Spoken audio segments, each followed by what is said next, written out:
Okay, this is my greenhouse. I'm gonna take the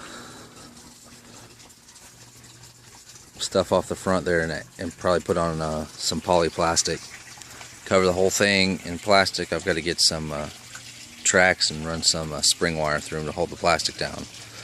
I'll probably go all the way down to this wood cage and cover it too. I'm gonna have to take the wire and stuff off to do that. Inside you can see my bed system, aquaponic beds. This is my first bed here.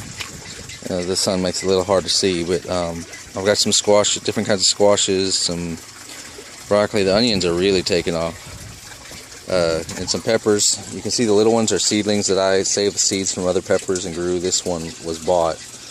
I planted it. I think the root system was a little big before I planted it. All the leaves fell off, but if you look, you can see it's starting to come back. It's got some little leaves forming at the top tips and stuff.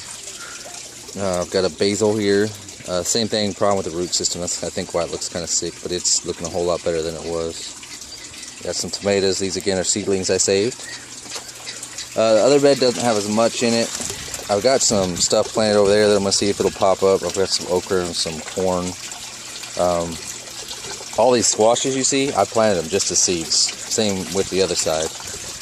Rosemary, I don't know that it's going to do so well in here, but I figured I'd try. Down here, we have the sump. I've got this on to keep the kids out of the water. If you look under there, that's the return from the fish tank right there. And this one here are the returns from the beds, the auto siphons. They run right down in there on each side.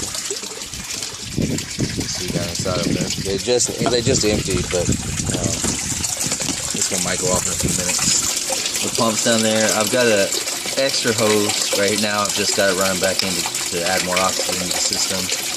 Eventually, I'll probably turn that into a third bed, a summer bed. I'll just leave it on the outside of the greenhouse since there's not a whole lot of room inside. This is the tank, the fish tank. I don't have any fish in here right now, but I'll get some eventually. What I've got the pump runs through here, and then right here I've got a Venturi fitting, so it pumps a lot of air. I mean, you can see the air coming up almost just like an air stone. It works great. The cross there is just to help circulate the water. It keeps the water moving pretty good as long as again, there's the return. It goes all the way down to the bottom, so when I stir that stuff up, it'll come back up. And that's my system for now. It's working pretty good. These onions are just taking off. Almost everything in here was planted from a seed. So it's doing well.